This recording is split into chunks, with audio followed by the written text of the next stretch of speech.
And there you have it, the perfect sabudana dish. As you can see, all the beads are separating very easily and it's fully cooked. There is nothing that is, from the beads that's very strong and hard beads. It's not there. It's all soft, nice, beautiful sabudana. Very quick and very healthy. And I also noticed that there's not a lot of oil. So there was just enough oil for it to get all the ingredients sauteed.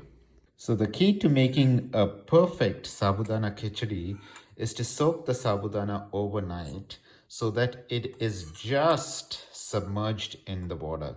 It is not floating. So you don't want anything like that. And then if you look at the beads overnight, they should be like spongy. It should like sweat and come back like that. And then what you do is put it in a nice bowl with perforations in there. And then after that, you just transfer this to a pressure cooker. And you put it in there. So you don't mush it with water. You just put it in the pressure cooker with little amount of hot water. And then you steam this for around 1 minute. That's it. I have a bowl in here with little amount of hot oil. And I add some mustard seeds and wait for the seeds to crackle.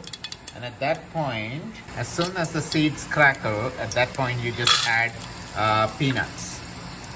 So you can see these peanuts, and all you do is wait for these peanuts to roast just a little bit.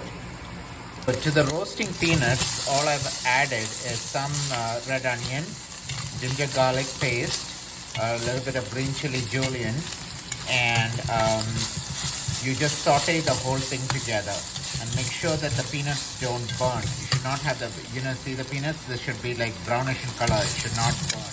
Otherwise you get the burnt taste, which is not very pleasant. So saute this for a little bit and then to start adding all the dry ingredients. Okay, the masalas that I've added is a little bit of Kashmiri chili flakes, turmeric, just a half teaspoon, and some amount of coriander powder.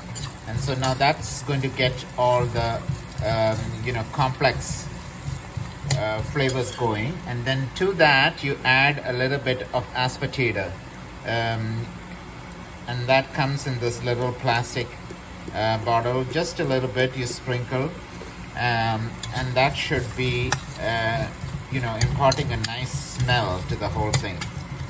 Okay, and then this is good at this point, and we gotta add the sabudana beads, that's the tapioca perls, to it. So now you add the sabudana that was steamed, and look at this, how it lumps together. So the trick with sabudana is to cook it, and at the same time you want it to separate. And so that's why you just go one steam. That's it, 1 minute. That's it. You don't want anything more. And it would look like this, but now watch what happens. You got to put in some lemon juice. And as soon as you put the lemon juice, there's a seed in here. As soon as you put the lemon juice, you will see that it will start separating. And you just want to push it around like this, and you will see that slowly by slowly all the beads will start separating. So then you have a perfect sabudana, because it's also cooked and it is also nicely separated. Frequently what happens is to prevent it from sticking, a lot of people will not cook it, and what then happens is that the beads are hard and you would bite into the beads and it's very unappealing. But you want to cook it, but you don't want to overcook it so it doesn't turn into a mush. At the same time, you don't want it to all lump together.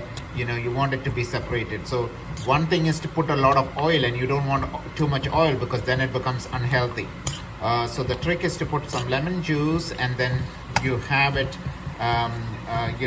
evenly dispersed like this, so that way it is nicely separating. At the same time, it is nicely cooked as well. And so lastly, you have some fenugreek leaves. This is dried fenugreek leaves. It's got a very subtle flavor, and that helps with the sabudana as well. And lastly, of course, you gotta have some garnishes. And in goes the garnish. That's coriander leaves and salt to taste. Now the trick with salt is always put less and check, because you can't take it back. So you want to put less and then check if the salt is to your liking, to your taste, and then you can always add more if it's not. And there you have it, the perfect sabudana dish. As you can see, all the beads are separating very easily, and it's fully cooked. There is nothing that is, from the beads that's very strong and hard beads. It's not there. It's all soft, nice, beautiful sabudana. Very quick and very healthy. And I also noticed that there's not a lot of oil. So there was just enough oil for it to get all the ingredients sauteed.